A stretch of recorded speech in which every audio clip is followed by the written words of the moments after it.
What's up guys, welcome back to Fancy Goldfish Fanatics. Today we're shooting another episode of Tank Tours, so make sure you stay tuned to find out more.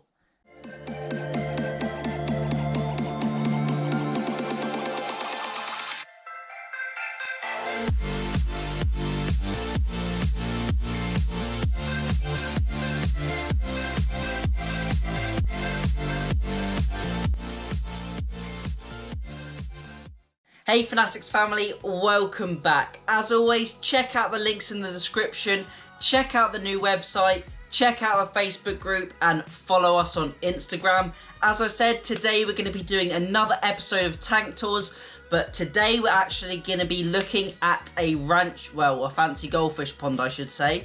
It's been requested by quite a few of you, this one, and if you have watched all of the Tank Tours, you'd have seen John's monster fancy goldfish aquarium in Surrey, and today we are going to be going to visit his pond and also take a look at some of his really lovely bonsais and plants as well. Also, I'd like to say sorry that Rate My Tank hasn't come out just yet. Hopefully that will be out in the next week. I've changed up how I'm going to do it. I've had quite a bit of feedback and there's quite a lot of negativity about specific fancy goldfish tanks and the way people do it, and there's quite a lot of set rules that people follow, and I don't want the Rate My Tank series to be in a negative light at all. I want it to be really positive. I want as many people as possible to submit their tanks. I don't want anyone being upset, so it's going to be done slightly differently just so I don't offend anyone,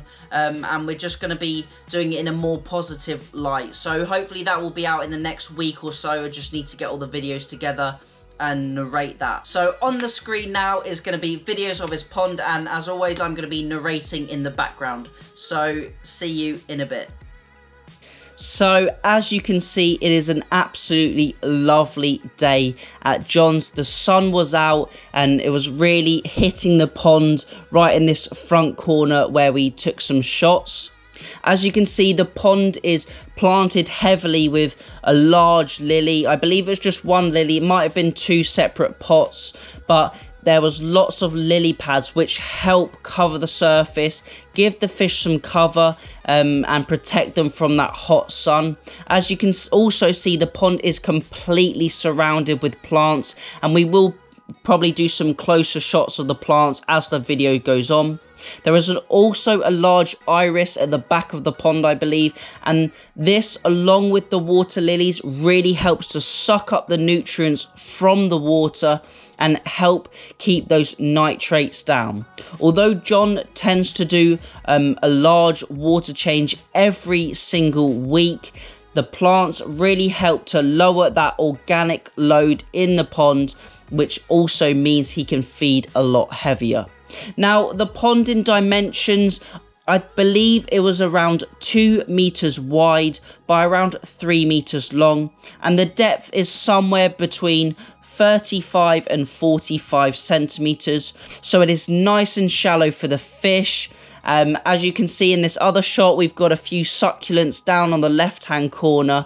The sun was really coming across, a little bit breezy, but it was a lovely day. Here's a little close-up of the fish. You can see he's got a large net over the top of the pond, and this just stops any herons getting to those fish and also the local cats. Now, you will probably recognize a few fish from this video. We've got a few fish that were in his last Tank Tours video, and also a couple that I quarantined for him. Now, in the top left, just between the lily pads, you can see that Chinese red and white ranchu. It's actually gone down below the lily pads, and also in the front you can see the large Shogun Aranda and also Queenie, his prized tricolour Aranda.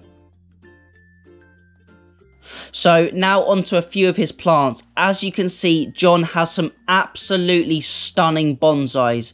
Now, as you know, I'm not very good at keeping plants and I'm really not into my plants, but I can really appreciate the quality of some of these bonsais.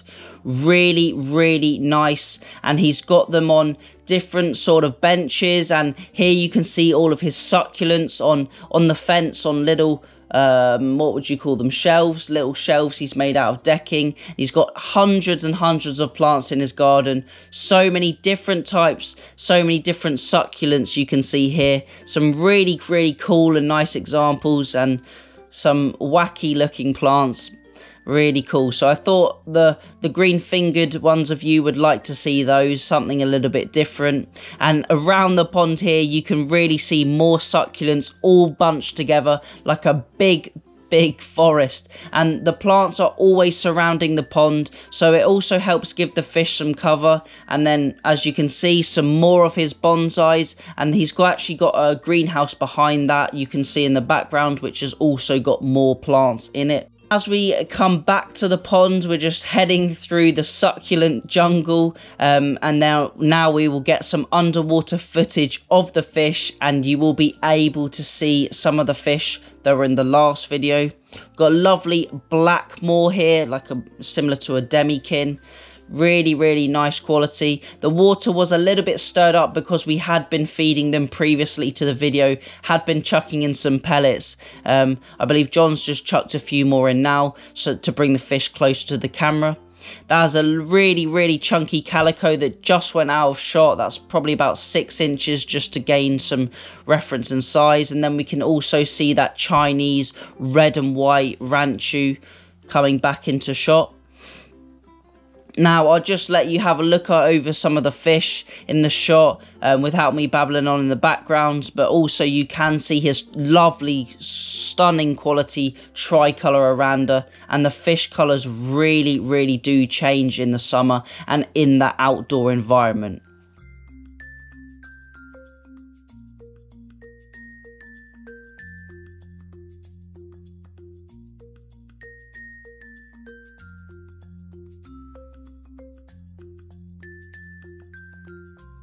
Coming back with a little bit of commentary from me, you can see he's got like a green carpet, that green algae carpet, which is very common in outdoor ponds. You will get blanket weed as well, but he doesn't have any blanket weed, which is really good. And the fish can graze on this natural algae throughout the day whenever they want to, which provides not only nutritional benefits, but also that natural response when they would normally be sifting through detritus and eating that natural algae. This, coupled with a diet rich in different pellets and his homemade gel food, is the ideal quality diet for your fancy goldfish. And I believe that keeping fancy goldfish in ponds is, I would say, the best environment we can keep them in. Nice, shallow, warm ponds really helps that growth come on, and a lot of the colours really deepen and thicken right up. Now we've got a close-up shot of all of his fish here, some really high quality nice examples, some stunning red and whites and some stunning black ranchu. The black, or sumi as the Japanese would call it, really comes out in the summer.